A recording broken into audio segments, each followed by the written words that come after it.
This is Simon Wu with GameDistiller Productions. I'm here at RTX 2015 with the lovely Miss Meg Turney, Hi. co-founder of The Know. Meg, thanks so much for joining us. Thank you. I actually, I'm just a co-host. Ashley Jenkins is fully the brains and all of the awesome behind The Know. There you go. So we've got, half of the beauty right here, and actually the other half, and then the brains. Yes, and then Funhaus is somewhere in there. Oh, and the Funhaus guys as well. They're also the beauty. So it's unbelievable to think that The Know was started just a little over a year ago, and you guys already have 650,000 subscribers on your YouTube channel. It's really crazy. When Ashley kind of took over RT News and started to turn it into a legitimate, I wouldn't say it wasn't legitimate before, but actually like a professional organization and really build from the ground up. She has such a wealth of experience. She did such a wonderful job, and we're actually debuting something brand new at the panel today. It's this won't go up before that, so. No. So if you were at the panel, you saw our brand new set, which we're debuting this week. So very exciting. So just to see it come from Ashley trying to steal the green screen for like 10 minutes in the annex to this beautiful new set that we have, and no more green screen ever again. It's very exciting. Phenomenal. Finally a first-rate operation in Rooster Teeth.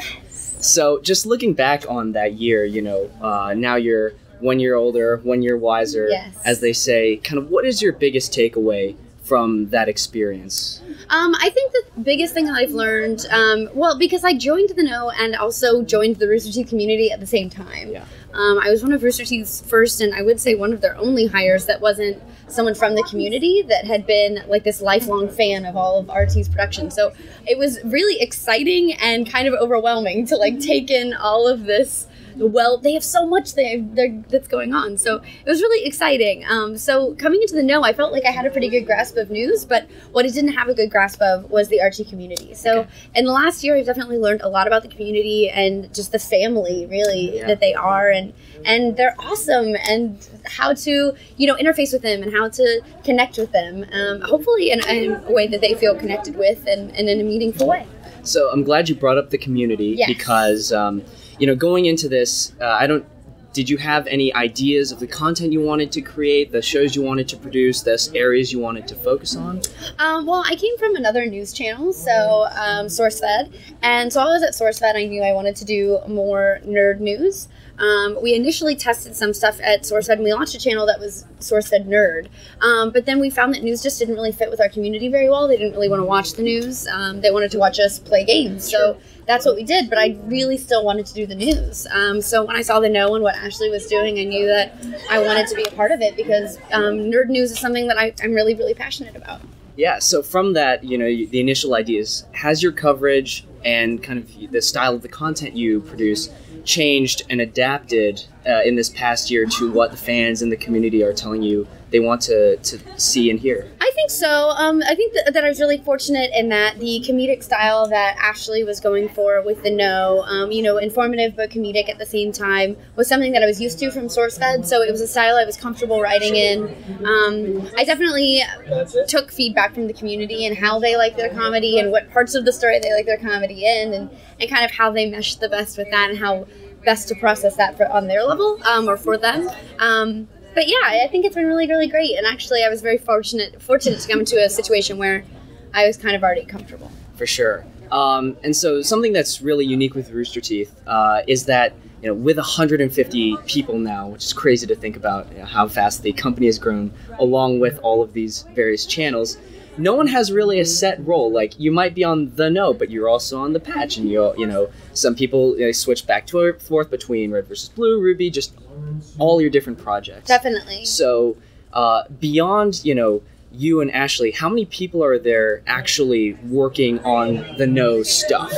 Ashley and I. Ashley and we write, shoot, edit everything that you see on the channel. The Funhaus guys take care of their stuff as well, so they are there and they shoot their own content. But between Ashley and I and our side of The Know, there is no one else. It is Ashley and I, start to finish. Okay. Yeah. So you guys are responsible front to back of all of the content you guys produce, research, write, script, and then shoot. All of that. We have a broadcast team that does the podcasts and everything in the studio, so they run like the teleprompter for us. But that's pretty much as far as it goes. Dang. Yeah. So I'm glad you brought the Funhaus guys up, because they're a recent addition to the Rooster Teeth family, but they're kind of remote because all of y'all are in Austin and they're in LA. Right. What's your work dynamic with them? Do they take on things that allow you to focus on more of your interests, or are you kind of separate and just both contributing more independently to the know? Yeah, I think, we definitely communicate. We know what each other is covering, so there's no double coverage, but it's the sort of thing where if you're interested in something, cover it and make sure nobody else is covering it. They are very autonomous in that they have their writer and editors and everything else all kind of within the Funhaus brand. They don't really cross over with Rooster Teeth too much. But we do have input on each other's stories. We all write in Google Docs so we can see what each other is saying. But for the most part, I think it is fairly independent. And then finally, I just want to ask, because yesterday at The Patch, you guys released the trailer for your new project, Free Play, and which you guys did a pilot of earlier in the year. Can you talk a little bit about what the inspiration was for a longer form segment as opposed to kind of your very short and quick bits? Free Play just kind of spawned from, honestly, my desire to see more of the Rooster Teeth audience and the Rooster Teeth staff just having fun and interacting with one another. So we're actually working on segments where we can bring the community in to interact with the staff that they enjoy so much, but also just getting away from serious news reads and getting into wearing blindfolds and dunking in giant bowls of milk and cereal like you saw in the trailer, and throwing up is in the trailer as well. Ryan and I just have a super good rapport and a super good chemistry. We actually thought, when we originally concepted the show, we originally thought we were going to cast outside of Rooster Teeth, but Ryan wanted to give it a crack, and it just went so well that we kept him on. So it's just been really fun. It's basically an excuse for Ryan and I to goof off at work, and we have so much fun doing it. Sounds like the perfect plan. Yes. So thanks again. Unfortunately, that's all the time we have, but we wish you the best in year 2 of The Know.